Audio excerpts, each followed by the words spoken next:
অসমকাষ্ট YouTube চেনেলৰ অন্য এটা নতুন ভিডিঅ'ত আপোনালোক সকলোকে স্বাগতম জনাইছোঁ আৰু আজি হ'ল 3 মাৰ্চ। আজিৰ দিনটোৰ কেইবাটাও গুৰুত্বপূৰ্ণ খবৰ আপোনালোকৰ লগত শ্বেয়াৰ কৰিবলৈ ওলাইছোঁ। আজিৰ দিনটোত বহুখিনি গুৰুত্বপূৰ্ণ খবৰ একেলগে একেটা ভিডিঅ'ত আপোনালোকৰ লগত শ্বেয়াৰ কৰা হ'ব। ভিডিঅ'টো প্ৰথমৰ পৰা শেষলৈকে সম্পূৰ্ণৰূপে চাব। আজিৰ এই ভিডিঅ'টোত অৰুণোদয় আঁচনি, PM কিষাণ, লগতে দেশ বিদেশৰ কেইবাটাও গুৰুত্বপূৰ্ণ খবৰো আপোনালোকৰ লগত শ্বেয়াৰ কৰা হ'ব। ভিডিঅ'টো সম্পূৰ্ণৰূপে চাই শেষত ভিডিঅ'টো শ্বেয়াৰো কৰি দিব যাতে সকলোৱে একেলগে একেটা ভিডিঅ'তে আজিৰ দিনটোৰ গুৰুত্বপূৰ্ণ খবৰখিনি চাব পাৰে। গতিকে ভিডিঅ'টো শ্বেয়াৰ কৰিবলৈ নাপাহৰিব। আৰু দিব বিচাৰিছোঁ আজিৰ দিনটোৰ একেবাৰে প্ৰথমটো খবৰ, সিদ্ধাৰ্থৰ পিছত শ্যাম কানুলৈ সকাহ। শ্যাম কানুৰ বেংক একাউণ্ট খুলি দিয়াৰ নিৰ্দেশ আদালতৰ। জুবিন গাৰ্গ কাণ্ডৰ অভিযুক্তলৈ পুনৰ সকাহ আদালতৰ। সিদ্ধাৰ্থৰ পিছত শ্যাম কানুক সকাহ দিলে আদালতে। সিদ্ধাৰ্থৰ পাছত এইবাৰ শ্যাম কানুক সকাহ দিয়া দেখা গৈছে আদালতৰ। শ্যাম কানুৰ জব্দকৃত বেংক একাউণ্ট খুলি দিয়াৰ নিৰ্দেশ দিছে আদালতে। শ্যাম কানুৰ যি বেংক একাউণ্ট আছিল সেই বেংক একাউণ্টটো এতিয়া খুলি দিয়াৰ নিৰ্দেশ দিছে আদালতে। বেংক একাউণ্ট ফ্ৰিজ কৰাৰ সময়ত নিয়ম ভংগৰ অভিযোগ উত্থাপন হৈছে। একাউণ্ট ফ্ৰিজ কৰাৰ ক্ষেত্ৰত প্ৰচিকিউশ্যন মানি নচলাৰ অভিযোগ উত্থাপন হৈছে। উলংঘা হৈছিল BNSSৰ 107 ধাৰা। দুদিন পূৰ্বে সিদ্ধাৰ্থৰ মালিকাধীন বটলিং কোম্পানী খোলাৰ নিৰ্দেশ দিছিল। জুবিন গাৰ্গ কাণ্ডৰ অভিযুক্তলৈ পুনৰ সকাহ আদালতৰ। সিদ্ধাৰ্থৰ পিছত শ্যাম কানুক সকাহ দিলে আদালতে। শ্যাম কানুৰ জব্দকৃত বেংক একাউণ্ট খুলি দিয়াৰ নিৰ্দেশ দিছে আদালতে। দিব বিচাৰিছোঁ এটা ৰাজনৈতিক গুৰুত্বপূৰ্ণ খবৰ। বদৰুদ্দিন আজমলে ডাঙৰ দায়িত্ব দিলে ৰেজাউল কৰিম চৰকাৰক। আমছুৰ প্ৰাক্তন সভাপতি ৰেজাউল কৰিমলৈ নতুন দায়িত্ব দিছে বদৰুদ্দিন আজমলে। উল্লেখ্য যে আমছুৰ প্ৰাক্তন সভাপতি ৰেজাউল কৰিম AIUDFত যোগদান কৰাৰ পাছতেই বদৰুদ্দিন আজমলে এই ৰেজাউল কৰিম চৰকাৰক ডাঙৰ দায়িত্ব দিয়া দেখা গৈছে। মৌলানা বদৰুদ্দিন আজমলে ৰেজাউল কৰিমক দিলে ডাঙৰ পদ। AIUDFৰ সাধাৰণ সম্পাদকৰ দায়িত্ব দিয়া হ'ল ৰেজাউল কৰিম চৰকাৰক। ৰেজাউল কৰিম চৰকাৰক AIUDFৰ সাধাৰণ সম্পাদকৰ দায়িত্ব দিয়া দেখা গৈছে। দলৰ মুখপাত্ৰৰ দায়িত্বও দিয়া হ'ল ৰেজাউল কৰিম চৰকাৰক। AIUDFৰ সাধাৰণ সম্পাদক দিয়াৰ উপৰিও দলৰ মুখপাত্ৰৰ দায়িত্বও দিয়া হৈছে ৰেজাউল কৰিম চৰকাৰক। উল্লেখ্য যে এই দায়িত্ব দলৰ সভাপতি বদৰুদ্দিন আজমলে ৰেজাউল কৰিম চৰকাৰক দিয়া দেখা গৈছে। AIUDFলৈ গৈয়ে গধুৰ দায়িত্ব পালে ৰেজাউল কৰিম চৰকাৰে। আমছুৰ প্ৰাক্তন সভাপতি ৰেজাউল কৰিমলৈ নতুন দায়িত্ব দিছে AIUDFে। ইয়াত হয়তো আপোনালোকে দেখা পাইছে সৰ্বভাৰতীয় সংযুক্ত গণতান্ত্ৰিক মৰ্চাই দিলে এই দায়িত্ব, অৰ্থাৎ AIUDFৰ সাধাৰণ সম্পাদকৰ দায়িত্ব দিয়া হ'ল ৰেজাউল কৰিম চৰকাৰক। ইয়াৰ উপৰিও AIUDFৰ মুখপাত্ৰৰ দায়িত্বও দিয়া হৈছে ৰেজাউল কৰিম চৰকাৰক। দিব বিচাৰিছোঁ আন এটা গুৰুত্বপূৰ্ণ খবৰ। আশীৰ্বাদ যাত্ৰাত ভাগিনক মুখ্যমন্ত্ৰীয়ে দিলে 2 লাখ টকীয়া ঘড়ী উপহাৰ। ঘড়ী পাই উৎফুল্লিত ভাগিন। উল্লেখ্য যে আশীৰ্বাদ যাত্ৰা যিহেতু BJPয়ে কৰি আছে, এই আশীৰ্বাদ যাত্ৰাৰ সময়ত ভাগিনক অৰ্থাৎ কোনো এজন ষ্টুডেণ্টক মাননীয় মুখ্যমন্ত্ৰী ডক্টৰ হিমন্ত বিশ্ব শৰ্মাই 2 লাখ টকীয়া ঘড়ী উপহাৰ কৰা দেখা গৈছে। আৰু এই ঘড়ী পাই ভাগিন উৎফুল্লিত হোৱা দেখা গৈছে। জন আশীৰ্বাদ যাত্ৰাত মুখ্যমন্ত্ৰীয়ে ঘড়ী উপহাৰ দিলে ভাগিনক। উল্লেখ্য যে ৰাজ্যৰ মুখ্যমন্ত্ৰী ডক্টৰ হিমন্ত বিশ্ব শৰ্মাই জন আশীৰ্বাদ যাত্ৰাত এক ভাগিনক 2 লাখ টকীয়া ঘড়ী উপহাৰ দিয়া দেখা গৈছে। মুখ্যমন্ত্ৰীৰ ঘড়ী ভাল লগা বুলি কৈছিল শান্তনু চেত্ৰী নামৰ ছাত্ৰজনে। ইয়াৰ পিছতেই মুখ্যমন্ত্ৰীয়ে খুলি উপহাৰ দিলে ভাগিনক।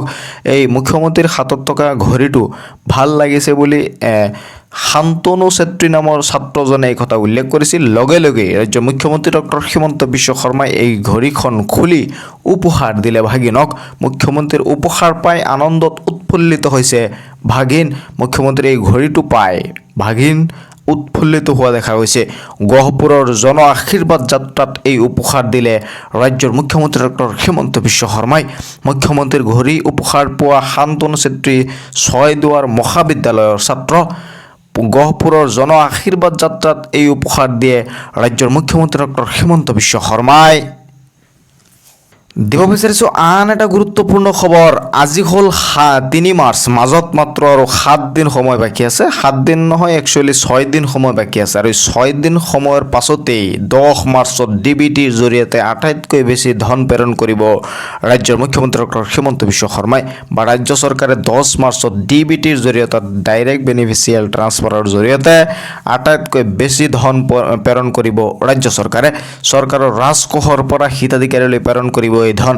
লগতে 10 মাৰ্চ তাৰিখে অৰুণোদয় আঁচনিৰ হিতাধিকাৰীলৈও 9,000 টকা পোনে পোনে বেংকৰ একাউণ্টলৈ পঠিয়াই দিয়া হ'ব। এই কথা ঘোষণা কৰিছে ৰাজ্যৰ মুখ্যমন্ত্ৰী ডক্টৰ হিমন্ত বিশ্ব শৰ্মাই। আৰু 10 মাৰ্চ তাৰিখে চৰকাৰৰ ৰাজকোষৰ পৰা হিতাধিকাৰীলৈ প্ৰেৰণ কৰিব এই ধন। চৰকাৰৰ ৰাজকোষৰ পৰা 3,600 কোটি টকা ব্যয় হ'ব। জ্যোতি বিষ্ণু কলাক্ষেত্ৰত কেন্দ্ৰত প্ৰদান কৰিব এই ধন। জ্যোতি বিষ্ণু কলা কেন্দ্ৰত প্ৰদান কৰিব এই ধনৰাশি। ৰাজ্যৰ লাখ লাখ মহিলালৈ আচলতে এইটো এটা সুখবৰ। 10 মাৰ্চত ডিবিটিৰ জৰিয়তে আটাইতকৈ বেছি ধন প্ৰেৰণ কৰিব ৰাজ্য চৰকাৰে। 10 মাৰ্চ তাৰিখে এই ডিবিটিৰ জৰিয়তে ৰাজ্য চৰকাৰে আটাইতকৈ বেছি ধন প্ৰেৰণ কৰিব হিতাধিকাৰীৰ একাউণ্টলৈ। চৰকাৰৰ ৰাজকোষৰ পৰা হিতাধিকাৰীলৈ প্ৰেৰণ কৰিব এই ধন। 10 মাৰ্চত ডিবিটিৰ জৰিয়তে আটাইতকৈ বেছি ধন প্ৰেৰণ কৰিব 39,70,000 অৰুণোদয়ৰ হিতাধিকাৰীয়ে পাব 9,000 কোটি টকা। মনত ৰাখিব, 39,70,000 অৰুণোদয় হিতাধিকাৰীয়ে পাব ডাইৰেক্ট 9,000 টকা।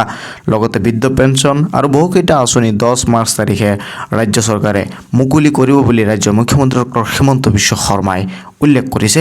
ইয়াৰ উপৰি মই আপোনালোকক এইখিনিতে জনাই দিব বিচাৰোঁ যে বাগানৰ শ্ৰমিকসকলক 13 মাৰ্চ তাৰিখে, 10 মাৰ্চ তাৰিখে যি অৰুণোদয় আঁচনিৰ টকা আছে, সেই অৰুণোদয় আঁচনিৰ টকা আপোনালোকে বেংকৰ একাউণ্টত পাই যাব।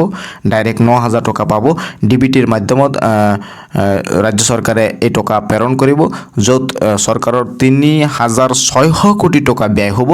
39,70,000 অৰুণোদয় হিতাধিকাৰীৰ বেংকৰ একাউণ্টত এই টকা ৰাজ্য চৰকাৰে ডাইৰেক্ট ডিবিটিৰ মাধ্যমত প্ৰেৰণ কৰিব। ইয়াৰ উপৰি মই আপোনালোকক জনাই দিব বিচাৰোঁ 13 মাৰ্চ তাৰিখে বাগানৰ শ্ৰমিকসকলক ৰাজ্য চৰকাৰে মাটিৰ পট্টা দিয়াৰ উপৰিও চৰকাৰী ঘৰৰ প্ৰথম কিস্তিৰ ধনো মুকলি কৰি দিব বুলি ৰাজ্যৰ মুখ্যমন্ত্ৰী ডক্টৰ হিমন্ত বিশ্ব শৰ্মাই উল্লেখ কৰিছে। তাৰ মানে 13 মাৰ্চ তাৰিখে বাগানৰ শ্ৰমিকসকলক ঘৰ দিয়া হ'ব।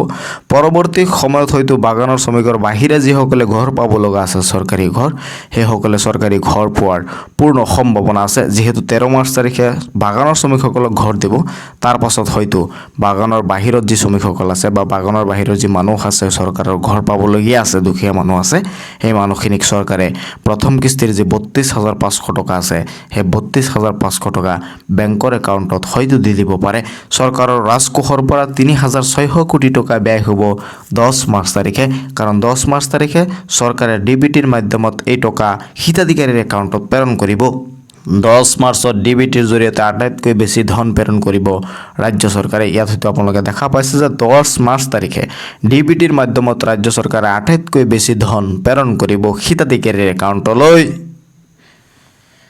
দিব বিচাৰিছোঁ আন এটা গুৰুত্বপূৰ্ণ খবৰ। অসমত SIRৰ প্ৰয়োজনীয়তা অস্বীকাৰ কৰিলে সৰ্বোচ্চ ন্যায়ালয়ে।